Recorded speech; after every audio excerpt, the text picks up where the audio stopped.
Hello everyone, so I think I actually downplayed threat number 1 in northern New England just a little bit. Alright, so this is the American model now.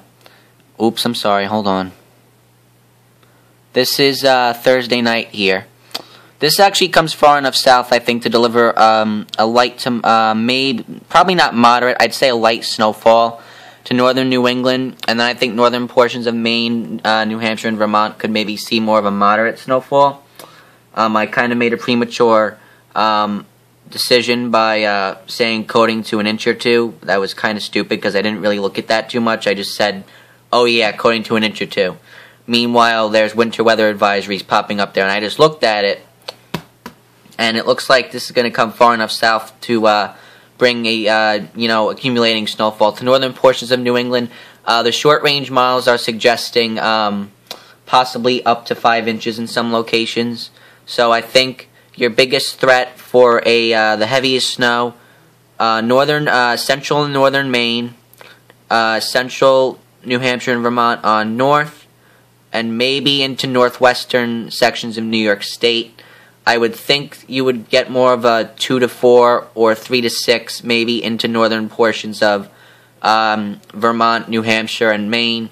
Probably won't be as much as 3 to 6. It'll probably be more like a 2 to 5 or a 3 to 5. But definitely something to watch. So possible 3 to 6 up here. Back into central New England, I think you're going to mainly escape this. But northern New York here, you might get a 1 to 3. Southern sections of Vermont, New Hampshire, and Maine, 1 to 3. And maybe even into northern portions of Massachusetts. Maybe that's where you could see a coating to an inch or two.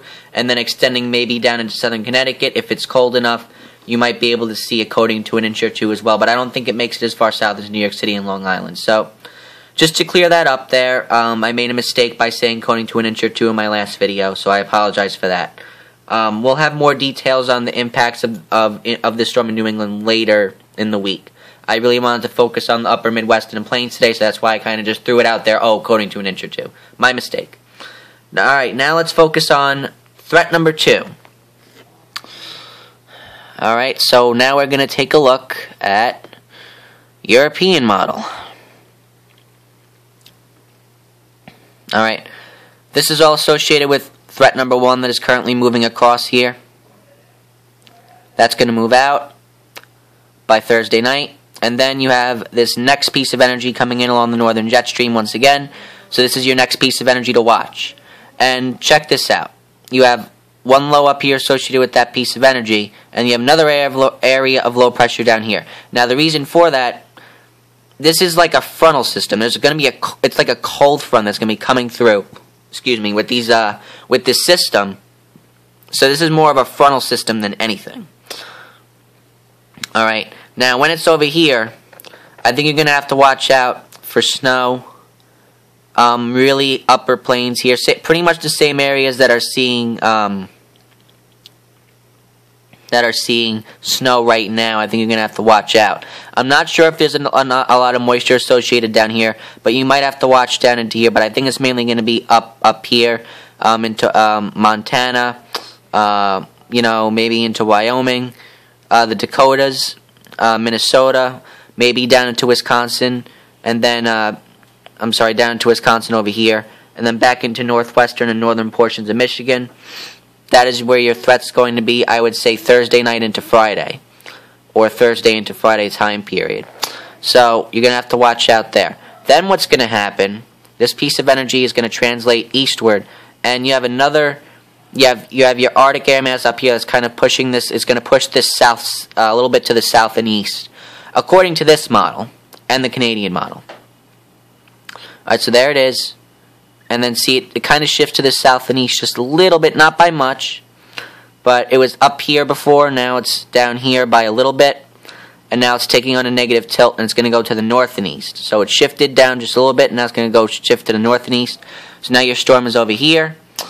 And again, you have Arctic air moving in behind it, and you have low pressure up here that could help funnel in Arctic air down into northern and central New England. So I think you're going to have to watch out for some accumulating snow. Michigan, western New York, and then I would say Massachusetts on northward, you might have to watch for some snow.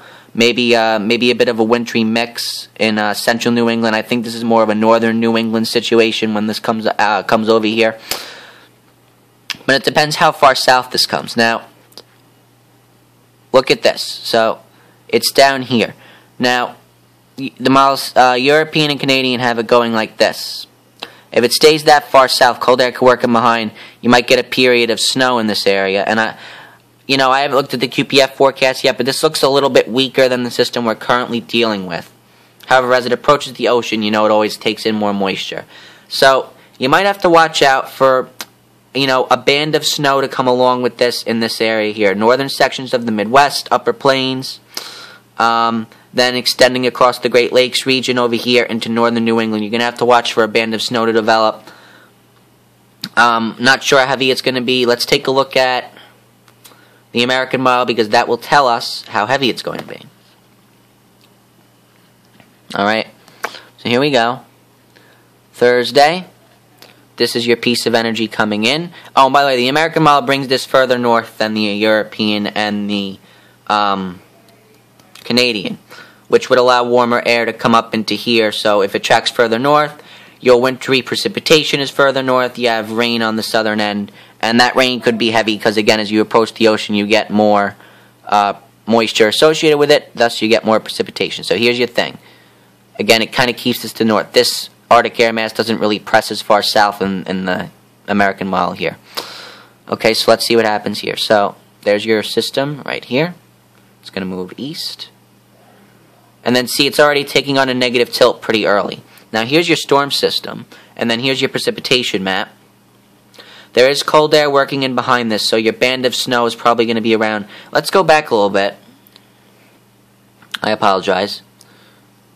So then as this moves in, take a look here, your precipitation map. This is all cold air, so you have a band of snow starting to develop across northern sections of Montana, North Dakota, maybe into northern sections of South Dakota and northeastern Wyoming, and that's going to spread eastward as you move along here. So see how that primary band of snow, it stays to the north.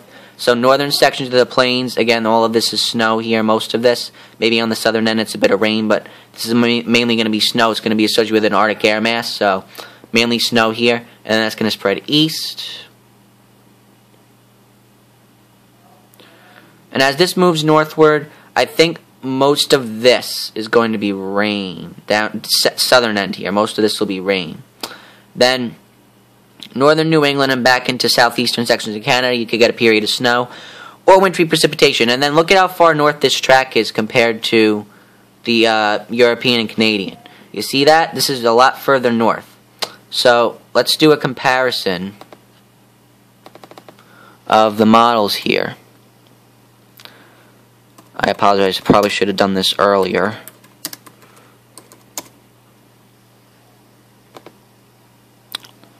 So here we go.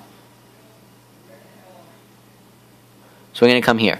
So look at how far south this piece of energy is compared to the American model. So yeah, this is the Canadian, American, Canadian, American, Canadian, and whoops.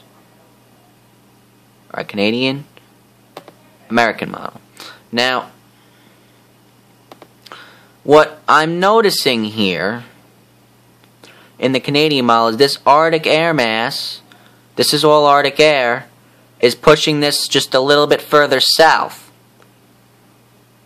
And the European model is also picking up on that, while the GFS, the American model, says, no, that's not going to happen. The cold air is going to stay behind it and push it due east and up to the north. So that's a difference that's going to need to be watched over the next couple of days, because if this comes further south, your snow is going to spread further south, your Arctic air is going to come further south, and you might get more snow in areas where we're not currently predicting them. So 2 out of 3 models support a more southward track. So something that needs to be watched. Okay, so that's your threat number 2. I'm going to include Montana, northern sections of Montana, North Dakota, Minnesota over here, extending into Wisconsin. Minneapolis, you are included in this threat for snow. Duluth, you are included in this threat for snow. Northwestern Michigan, you are included in the threat. Chicago, it stays just north of you, I think, unless it takes a more southward track. But I think you would probably get more on the way of showers. Again, Michigan, I'm going to include you. Maybe into northern sections of Ohio, again, if the other miles are correct. Extending along I-80 here, I'm gonna bring the threat along I-80 and extending into southern New England here, and then up north. Now, I really don't think you're gonna get too much snow down in southern New England as of now. Your main threat is going to be north into Maine, New Hampshire, Vermont, and then central and northern New York. I think you could pick up a couple inches of snow, maybe up to, if this picks up a little bit, maybe up to even 3 to 6. I wouldn't be surprised if there's a 3 to 6 with this as it comes along and strengthens here. But I think you would generally be a 1 to 3 or a 2 to 4 back in here with this band. I think it's going to be generally weak until it gets close to the ocean. So, again, that's my threat number 2. The time frame for this, back into here, you're probably going to start late Wednesday night, early Thursday. Then extending back into here. This will be Thursday into Friday. And then Friday into Saturday. Okay? There you go. That's threat number 2. I have covered all 3 threats. Thank God. Alright? And I think the threat to watch, for the most part, is next week's threat. Threat number 3. That is the threat that I am the most concerned about. I think this threat could be a really big snowstorm if everything comes together in the perfect way. So stay tuned. European model says it's going to happen. The other 2 models say no, there's going to be 2 weaker storms. But even if those other models are correct and the European isn't, you're still going to get snow across New England and the Mid-Atlantic either way. That's what it looks like right now. So it looks like something next week. There's going to be wintry precip somewhere. And it's going to happen. We don't know how strong. We don't know what track it's going to take. But I think threat number 3 is the one to watch for a potential major East Coast snowstorm or ice storm in certain locations if it comes close to the coast. Thank you for watching, folks. We'll be back tomorrow.